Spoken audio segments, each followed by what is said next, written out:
welcome back to the second hour of The Pet Show. I am Warren Eckstein.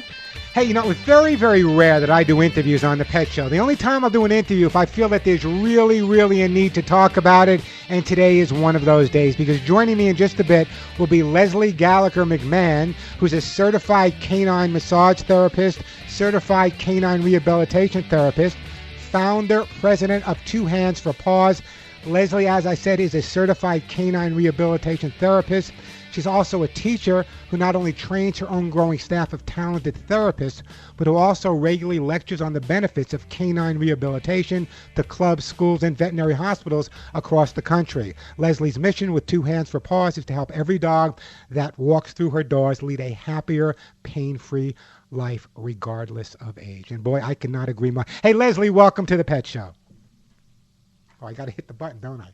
Hey, Leslie, welcome to the Pet Show. Thank you. I'm happy to be here. I am so glad that you're here. I got to ask you right off the bat. Now, I've been in the field of animal behavior and have worked on every continent for well over 30 years. Mm-hmm. And just recently, we're starting to hear, or the general public's starting to hear about canine rehabilitation therapy. I know it's been around and people have been doing it, but it's kind of just getting into its own right now. So let me just start out by asking you the simplest question I possibly can, and I know my listeners want to know as well.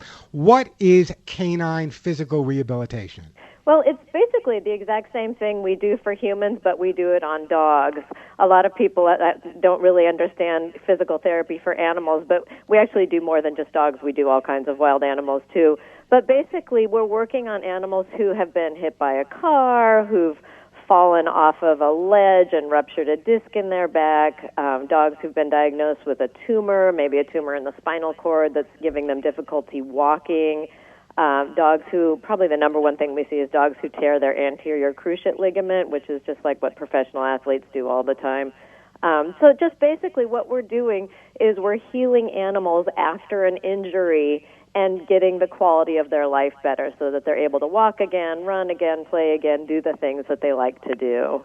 Aside from injuries, though, what about things like arthritis and problems with hip problems? We deal with those as well? All day, every day. I think that's probably the most common. Hip problems, not so much, but every other dog that walks through our door has osteoarthritis. And as they age, of course, that gets worse and worse.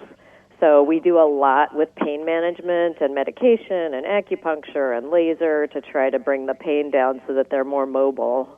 Speaking about pain, I know you sent me an article, and it's something you had written, and the thing that frustrates me more, I wrote a book in 1980 called Pet Aerobics, because it's 1980, mind you, Leslie. It was a well-received book, 4 pages in People magazine, and everybody called me the Jane Fonda of the dog world. Awesome. And the reason I wrote that book is because it's training so many dogs, and at that time I was working in New York. The bottom line is so many dogs were obese, and so many cats were overweight, and people didn't realize, and there's nothing worse than me seeing a 4 or 5-year-old dog that has the mind that wants to go forward, but the body can't because of the obesity. And I know that obesity is real important to you as well. Oh, it's my pet peeve. Just drives me wild. And what is so frustrating about it is people think that food is love. And I can't tell you how many times an owner will say to me, well, I just feel so guilty. I've been at work all day, so I come home and I give him a steak. And I'm like, no, grab the leash and go around the block. I guarantee you your dog will be happier and you'll feel better giving your dog some exercise. But I would say probably at least 60 to maybe 70% of the dogs that come through our doors are overweight or obese, and I think nationwide the statistics about 58%. I think part of that is because a lot of pet guardians are either Jewish or went to Catholic school, and they feel guilty when they come home. Yep.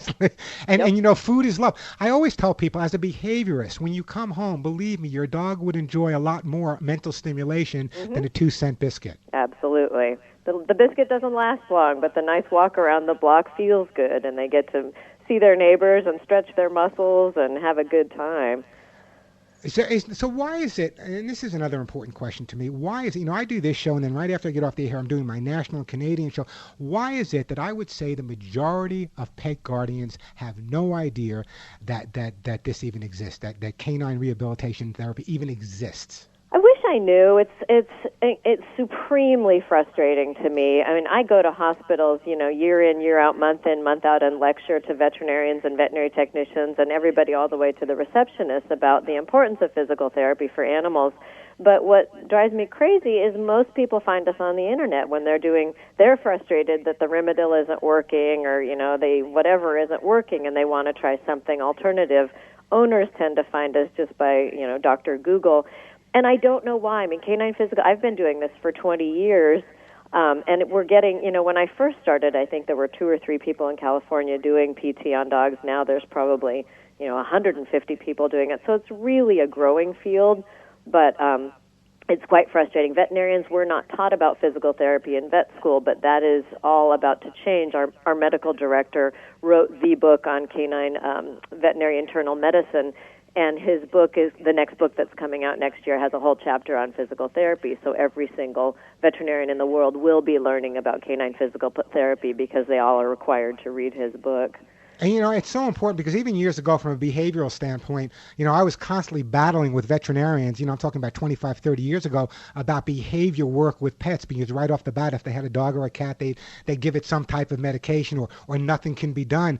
But they weren't aware of the behavior. And now in the field of veterinary medicine, I do some work with Tufts. There's a lot of behavioral education going on for veterinarians, right, which can make a difference. And I think the same thing with I keep wanting to say physical therapy. I know I do.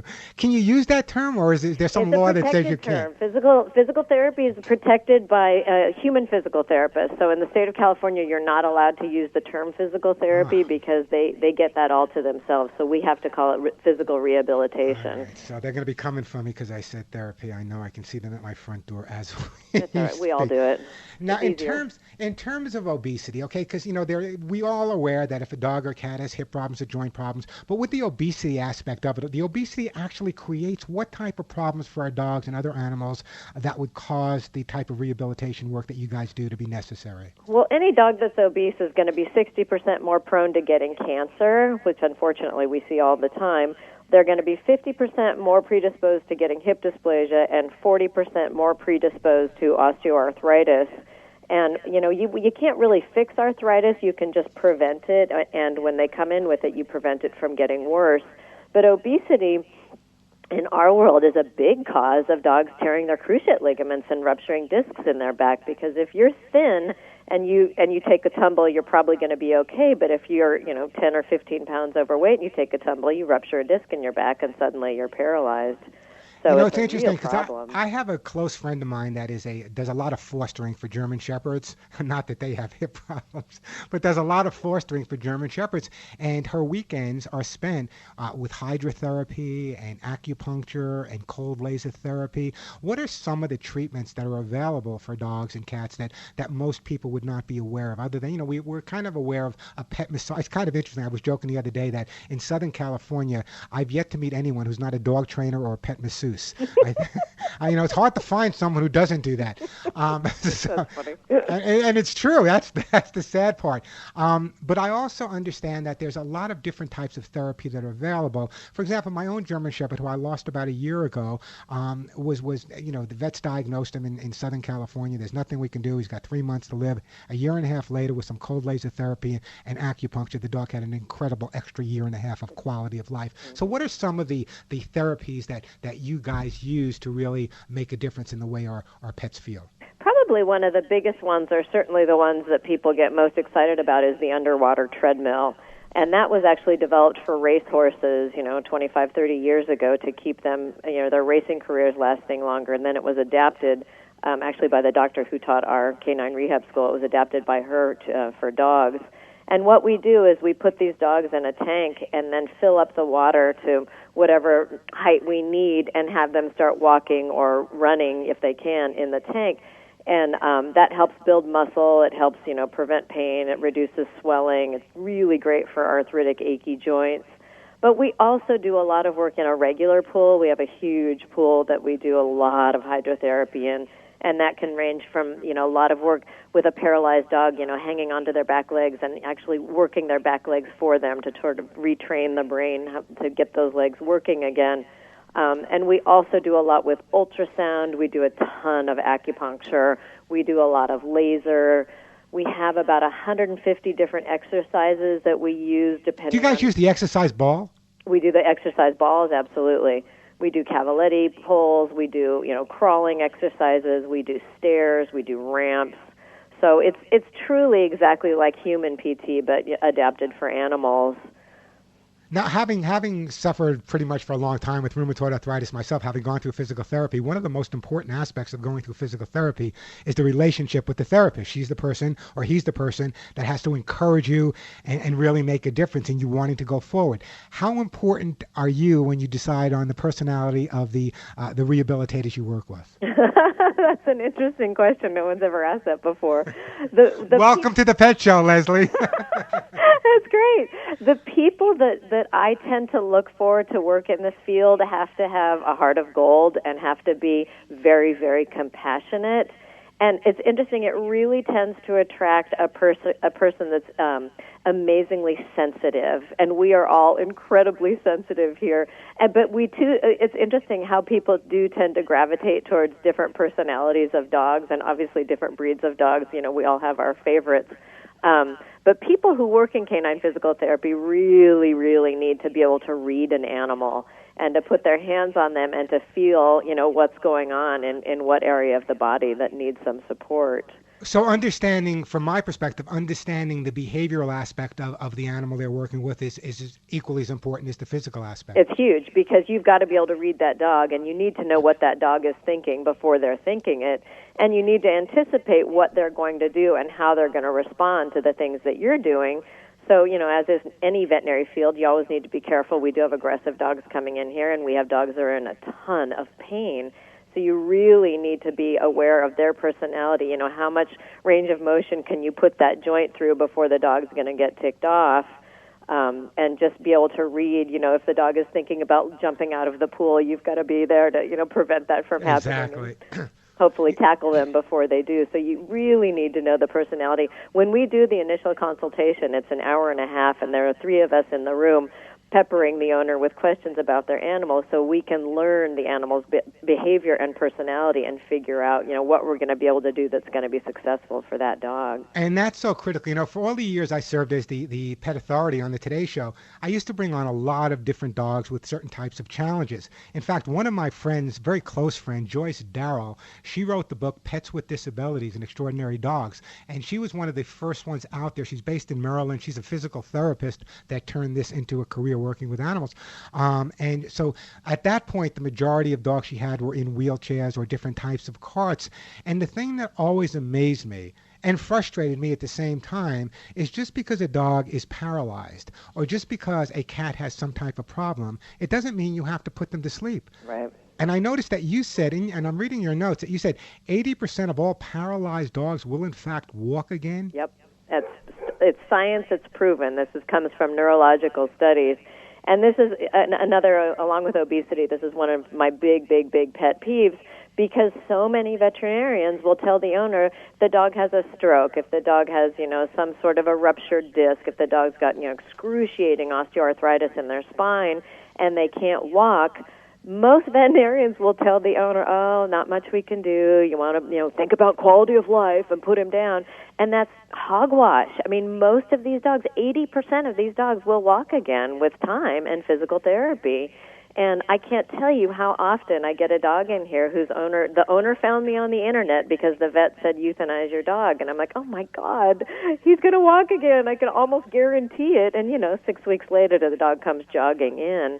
And it's the quality that's so important. It's the quality of life that's so critical. Yep. And what I find, even in my own personal therapy, is that when I am consistent and go to my therapist, you just feel so much better. Mm-hmm. Like even with my rheumatoid arthritis, they told me I'm never going to jog. I jog every single day. So in other words, if the mind is there and Yep. we can get the body a little bit better, which is what you guys focus on, what a perfect match. Yep, absolutely. Most dogs do not want to be euthanized. I guess not. Down, I remember having lunch at a veterinary conference. I was sitting at a table with 15 veterinarians, and everybody was talking about euthanasia. And across the board, every single veterinarian said, most of the dogs that they euthanize, the dog is not ready to go. It's the owners that are willing to let go. And so I'm always the cheerleader on the sidelines saying, give me 6 weeks, give me 8 weeks, leave your dog here. Let me do intensive physical therapy every day. I can almost guarantee you he will leave here walking. But people, it's inconvenient. It's hard. If the dog is incontinent, it's harder, and a lot of people aren't up for it. And listen, I'm going to have to run. Can I use you as a source now? Will you come on again with me in the future? Absolutely. Okay, so if people want to get in touch with you, then go. It's Two Hands for Paws, and you're located. Spell it out, TWO. And F-O-U-R. I know, I was typing it last night. Two Hands, Four Paws, 2240 Federal Avenue in Los Angeles. And the phone number, 310-475-8555, 310-475-8555. Or just go to twohandsfourpaws.com. Remember, it's T-W-O hands, F-O-U-R paws.com. Leslie, I want to thank you for being here. I'm in Arizona, in Sedona right now. It's a tough life, but someone has to live it. When I get back to LA, I'm going to stop by. I'd love to see your facility. Yeah. We'd love to see you. Maybe even jump in the pool with a couple of the dogs. Absolutely. Leslie, you have a great day. I'm looking forward to meeting you and having you back on again. And my listeners have the information. I'm going to post it on my Facebook as well. So if people want to get in touch or need a consultation, they can contact you. Awesome. Thank you so much. You have a great Saturday. Thank you. You too. All right. Bye-bye now. Bye-bye.